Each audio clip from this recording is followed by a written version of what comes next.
በአፌት እጅ የታገቱ ሴቶችን ሌላ ቦታ ለመቀየር ሲያሸጋግሩ በፖሊስ ቁጥጥር ስር እንደዋሉ አንዳንድ መረጃዎች አሉ።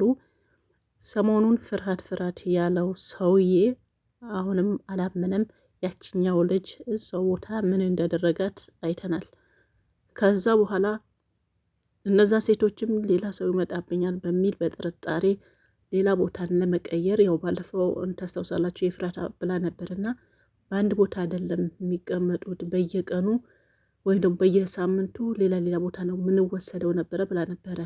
ያንን ሰውን ለማዘናጋት ሰውን ለማረሳሳት ሰውን ያለበት ቦታ እንዳያቅ እንዳይጠራጠረው አሁን ደግሞ ይሄንን ወንጀል ስለሰራ ሁሉም ነገሮች ደግሞ እየተደራረቡበት ስለሆነ አልቻለም። ስለዚህ በፍርሃት ጭምር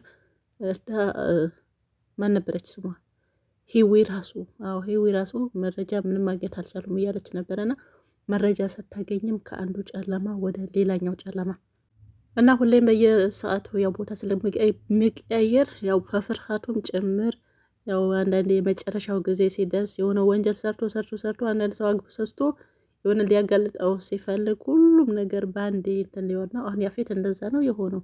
እንደውን እስካሁን ራሱ መዘግየቱ እውነት በጣም ነው የገረመኝ። ለምን ያኔ ድራማም ቢሆን መዘግየት አልነበረበትም። እነዚህ ሁሉም ግፍ ሲሰራ ቆይቶ በመጨረሻ ደግሞ እንዴ ምን ነው እስካሁን ዘግይቷል። ስለዚህ አሁን በ11ኛው ሰዓት ቢሆን ሁሉም ነገሩ ጭልምልም ብሎበታል። ያው ሲያመጣው እንደዛ ነው ማለት ነው። ጭልም ማንም የለብኝም እኔ ነኝ ጉልበተኛ እኔ ነኝ ሁሉም አዋቂ ምናምን ሲል ይኖርና ማለት ነው የሆነ ነገር ሲመጣ በቃ የሚገባበት የሚወጣበት ጉድጓድ ነው የሚፈልገው እውነት ለመናገር ማለት ነው። አሁን ያፌት እንደዛ ሆነ። የዛን ፍርሃት ነው ሴቶቹ ከዛ ቦታ አንስቶ ሌላ ቦታ እያዘዋወራቸው እያለ በፖሊስን ቁጥጥር ስሯል የሚሉም አሉ። አምልጧምልም የሚሉ አሉ። ብዙም ያልተጠራ ነው ነገር ግን አሉ እንደዚህ ብለው እኔ ቢያዝ ጥሩ ነው እንዳው ከሴቶቹም ጭምር እርሱ ግን ያመልጣል። ምክንያቱም ያው ልጅቷ ትናገራለች እኔ መሆኔ ማንነቴን ብሎ ነው ያው በእናተ ስትለው እናቴ በሰማይ ቤት ነች እና ሰላም ባያት ብሎ እዛውም አንገቷን እንትን ብሎ የጣላት ማለት ነው። ስለዚህ ይህንን እንደዚህ አይነት ግፈኛ ሰውን ያው ቢታወቅ የሚል እምነት ስለሚኖረው ስለሚፈራ፣ በነገራችን ላይ ወንጀል የሚሰራ ሰው ፈሪ ነው፣ በራሱ አይተማመንም። ይሄ ሁሉም ነገሩ እንትና ድብቅ ነው።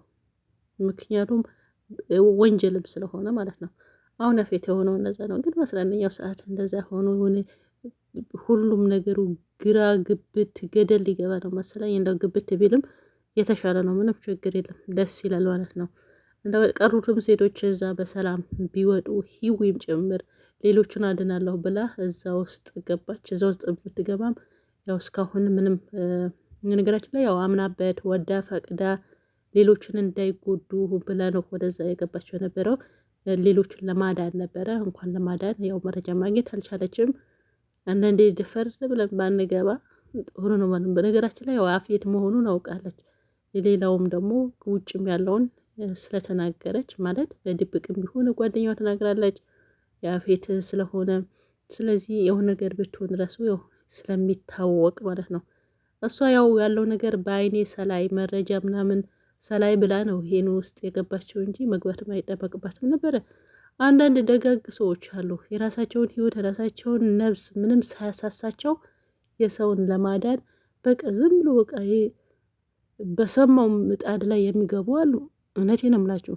ስለዚህ ራሳቸውን ህይወታቸውን አደጋ ላይ ጥለው የሰው የሚኖሩ አሉና አሁን እቺ ልጅ እኔ እንደዛ ነው ገመትኳት። ምክንያቱም ከዚህ ከኃይለኛ ሰውዬ እና ይሄ እኮ ድራማ ነው ትላለች እኮ ነው ያው የምትሉ ነገር ስለማቅ ነው። እና ግን ኖርማል ራሱ ቢሆን እንደዚህ አሳልፈው የራሳቸው የሚሰጡ አሉ። ለምሳሌ እንደው መሲ የምትባል ዱባይ ያለችው ሞባይል የምትሸጥ መሲ ብርጅስቶን፣ አዎ እሷ ልጅ ከህገ ወጥ ደላሎች ስትላተም ነው የምትውለው። የምሬ ነው ብላችሁ አሁን አንዳንዶቿ ይሰድቧታል። ቢሰድቧትም መስሚያዋ ጥጥ ነውና ተበደልን ወደቅን ያሉ ላይቭ ላይ መጥቶ የሚጮሁ ሱቋ ዘግታ ነው የምትሄደው። በቃ ይሄ ደግሞ ፊት ለፊት ሲሆን አስባችኋል በአካልሽ ይሄኛው ድራማ የምንለው ከድራማ ቢሆን እንደዚህ አይነት ሰዎች አሉ። ራሳቸው እንደዛ ነው ከፖሊስ ማታ አትል ምን አትል ከደወሉበት ሁሉም አንዳንዱ እንደዚህ አድርገው ደግሞ ጥሩ ሰዎችን ለማጥፋት የሚሰሩም አሉ። አሁን ሰሞኑ ምንድነው ያደረጓት? እሷ ልጅቷ እንዲህ ምናልባት ሳያውቁ ሊሆን ይችላል፣ ብቻ አላቅም። የሰው ስለሚጨነቁ አውቀውም በዛውም የሚበቀሉም አይጠፉም። እና ማታ ሱቋ ዘግታ ከነ ፖሊስ ስትጋፋ የምትሄድ እንትነች እና እኔ በጣም ነው ማደንቃት፣ በጣም ነው መወደት። እውነት ለመናገር ያው የመዳም ቅሞች ድምፅ ነች በዱባይ ማለት ነው። የምር ማጋነን አይሆንም። ምክንያቱም ማንም እንደዚህ ስራው ትቶ ሱቁ ዘግቶ አይሄድም። አንዳንዱ ደግሞ የጥቅምሽ ስትይ ነው ምናምን ምናምን የሚሉ አንዳንድ ወልጋዳዎች አሉ ማለት ነው። ጥቅሟ እኮ ዘግታ ነው ሄደችው። መሲ የማቃለ ብዬ አላስብም። በሶሻል ሚዲያ የመዳም ቅሞች የምትረዳ ተቸገሩ ስልክ ከሌላቸው እኔ እስካሁን እኔ እሷን ማድረግ የጀመርኩ የምር 6 ስልክ 7 ነው መስለኝ 6 እንደዛ ስልክ የሰው ሰጥታለች።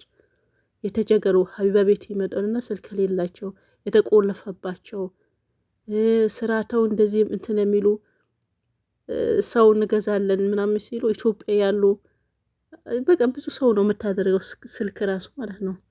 ሀቢባ ለመግዛት እንትን ስትል አይ የእነሱ ማኔ ነው በቃ ምናምን ብላ የምትረዳው ነገር ከዛ እኔ እሱ አይደል እንትን ይሄ ደግነት ነው። ይሄ ደግሞ ሲሰጥ ነው። እና አንዳንድ ደግሞ እንደዚህ ተደርጎ የጥቅሟ ስትል ነው ቪው ለማግኘት ስትል ነው ምናምን ምናምን የሚሉ መስራት የማይችሉ ሰውን ሲሰራ የማይወዱ የሚያንቋሽሹ አሉ። በዛው ልክ ማለት ቪው ስትል ነው።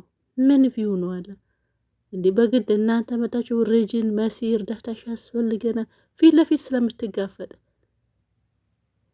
እንዴ ሱቋ ዘግታ ነው የምትሄደው። በዛ ምን ቪው ነው አለው። እንደው ጥቅሟን የምትሰራበትን ዝግጅት አድርጋ ስለምትሄድ ተጠቃሚ አይደለችም፣ ተጎጂ ነች እንጂ በዛ መሀል አንዱም ጥቃት ላደርስ ቢል ያደርሳል። ምክንያቱም ማንም እንደዚህ በአካል ሄዶ የሚጋፈጥ የለምና አብቀ የራሳቸውን ህይወታቸው ርዝቅ ወስተው ነው የሰውን የሚጋፈጥ የሚሉት። አሁን በዚህ በድራማው ነው ያነሳሁትና ይሄ ድራማው በቃ እውነተኛ ነገር ነው ማለት እንደዚህ ሰዎች አሉ። ለምሳሌ እንደ መሲ አይነቶቹ አንድ ሙኒታ የምትባላለች ደግሞ በቃ ሆነ ከተባለ በቃ ደጋጎቹ ናቸው። መኪናዋ ስንስታ የምትሄድ ፊት ለፊት የምትጋፈጥ። በነገራችን ላይ ፊት ለፊት እንደዚህ ከእንደዚህ አይነት በግጭት ቦታ በተለይ ደግሞ ስደት ሆናቸው በጣም ርዝቅ አለውና ርዝቃችሁ እንትን ብላችሁ ነው የምትሄዱት። የምር አንዱ የልጅነት ሊሆን ይችላል። በዛ ነገር የሚፈጽመው ነገር ከአረቦች ጋር እንትን ማለት ልጆቹ ምናልባት እነዚህ የሚደርሱ ሆነ ልባቸውን የሰላም ይሰማቸዋል። ያደረጉትን ነገር አይችሉም። ገብታችኋል? አንሄድም ብሎ ጨክነው መቀመጥ አይችሉም። በቃ ተነስተው ይሄዳሉ።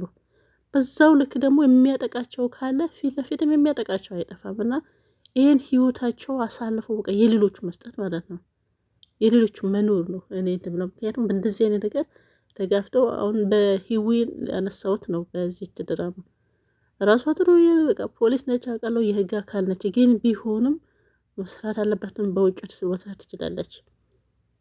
ሌሎቹን ለማዳን ራሷን ለሚሰጡ ይህ በድራማ መልክ ይሁን እንጂ ኖርማልም አሉ እነ መሲ አይነቶቹ የሚኖሩ ለማለት ያክል ነው።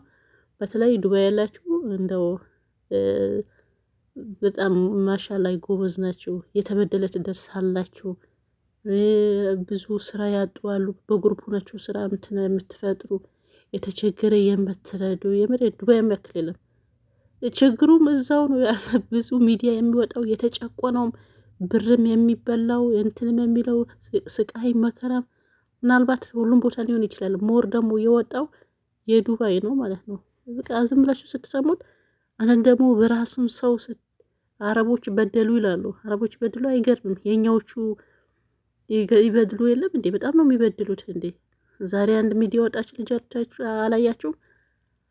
4 ዓመት ከምናምን ሰርታ ሆቴል በ10,000 ብር ተሰማምቶ ወሰዳት። 10,000 ብር በኢትዮጵያ ማለት ነው።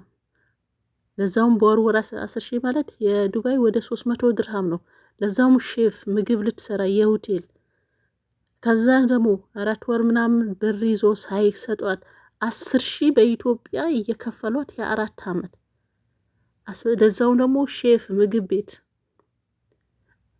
ከዛ ምንድን ነው አለች ምርት ይዛ ደግሞ በጣም ያሳዝነችኝ እውነት ለመናገር ሴትዮዋ ሌላ ስራ አዝልቃይ ነው ብላ ምንም ሳትነግራት ከዩኒፎርሟ ነው ኢትዮጵያ እንትን አለች። ዛሬ ሀቢባ ቤት ቀርባ ነበርና ሽንት ቤት በቀን 2 ነው የምንወጣ። ማድ ቤት ይዘጋብል ነበር። ሼፍ ሆኖ ውሃ በደንብ አንጠጣ ነበር። ውሃ ከጠጣን ሽንታችን ይመጣል። ሽንት ደግሞ በቀን 2 ብቻ ነው የሚፈቀደው።